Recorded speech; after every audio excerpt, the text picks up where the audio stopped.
Gary Stevenson, the former trader who's now becoming popular on YouTube, I discovered him for the first time watching his debate with Daniel Priestley, something like that, Daniel, an entrepreneur, on the Diary of a CEO. And basically, during the debate, what I noticed is that Daniel absolutely fucking nailed it. All of his arguments are substantiated with evidence, with data, with logic, whereas Gary appeals to emotions. He's all about, well, people can't feed their kids, people are getting poor, the middle class is being squeezed out, and all this talk. And what I noticed, the funny thing, what I noticed is that when I looked at the comment section, pretty much most people were on the side of Gary rather than Daniel, which is quite telling, actually. It tells you that when you sell this victim narrative, that you are a victim, and I'm not saying that the middle class are not victim.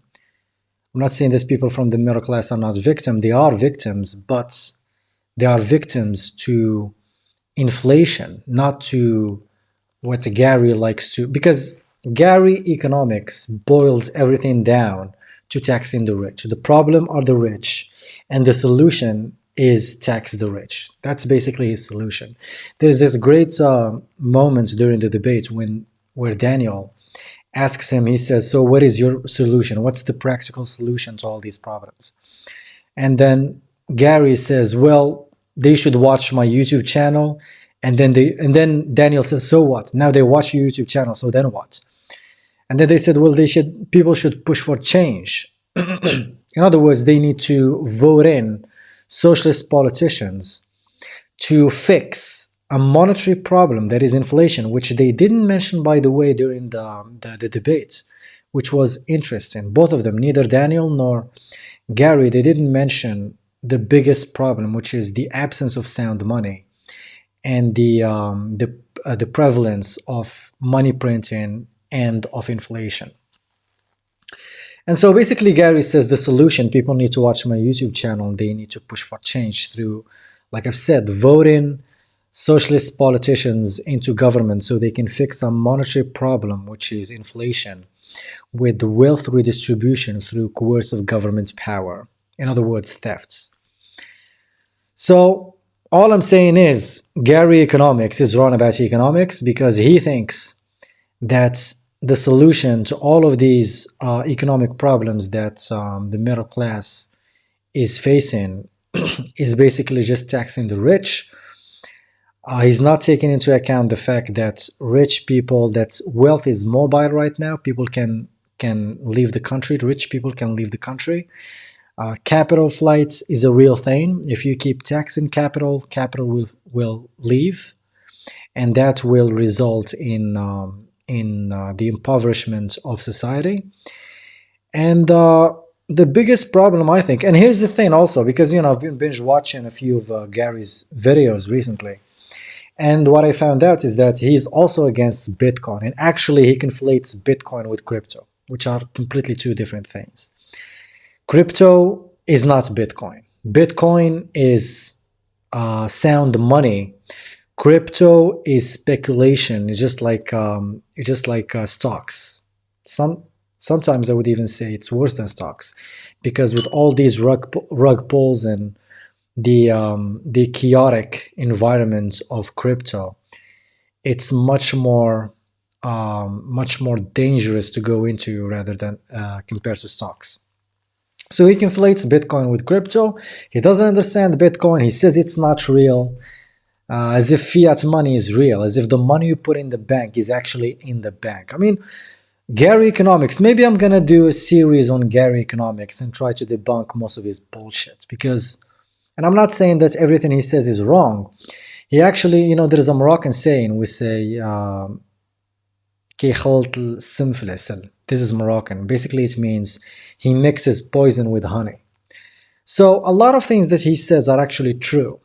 Okay, they are actually true, but his economic analysis, and most importantly, his solution to all of these economic problems is absolutely wrong. Taxing the rich is not how you are going to fix the economy. Taxing the rich is not how you're going to make the middle class wealthier and save the purchasing power of the money of the middle class. It's not through taxing the rich. You need to fix the money. And that's why I talk about Bitcoin all the time, because Bitcoin is the solution to all this monetary, to fiat money, to inflation, to the stagnation of wages, to the skyrocketing inflation of assets, of homes, of everything. So yeah, Gary Economics is wrong about economics. He's wrong about the solution to our economic problems. He's wrong about Bitcoin. He's wrong about crypto. And I guess he's getting big because, he likes to engage in this emotion-based, emotion-based speech or emotion-based narrative, whereas he tells you that it's not your fault that you are poor. And I'm not saying it's people's fault. Of course, it's not your fault that your money is depreciating 7% a year. It's not your fault. Of course, you are a victim to that. But if you strip it down to only that, I think it's harmful. I think people need to understand. And also, if you undermine the only solution to all of this, if you tell people Bitcoin is not real, whereas Bitcoin is their only hope to save the little money they have and not lose it to inflation and not lose it to government inflation. And if you tell them that the only solution is to watch my YouTube channel to vote more socialist policies that are going to impoverish the middle class even more, I think that's dangerous. And I think we need to talk about it.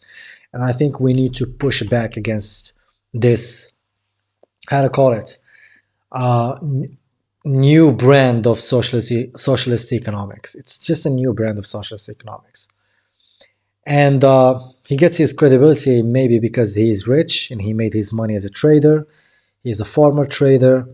And he says that he is an inequality economist, although I think he is mostly a trader because he thinks as a trader, and like I've said in one of my old videos when I talked about trading and why you shouldn't trade, and it's better for you to just stack sats and save in Bitcoin, is because trading is a zero-sum game. For you to win as a trader, someone else has to lose. So that's how Gary thinks. That's why he thinks that wealth is a fixed pie and the rich are taking most of the pie. And if you want to get some of that pie, then you have to tax the rich. But the pie is not static, it's not fixed, it's growing. Wealth comes from production, and if you hinder production, you're not going to have wealth. And most importantly, you need sound money for the economy to function properly. And for the middle class to be able to save money and to be able to buy homes and to be able to afford a living, basically. So yeah, Gary Economics is wrong about economics. He's wrong about Bitcoin. Do not listen to Gary Economics. I would actually encourage you to go and watch the debate with him, with Daniel, on the Diary of a CEO. Go watch my video on inflation. Watch my videos on Bitcoin to understand this better. And let me guys know if you want me to do a breakdown of Gary Economics arguments and debunk them one by one. So yeah, that's all I have to say in this video. Let me guys know what you think in the comments below. See you in the next one. Take care.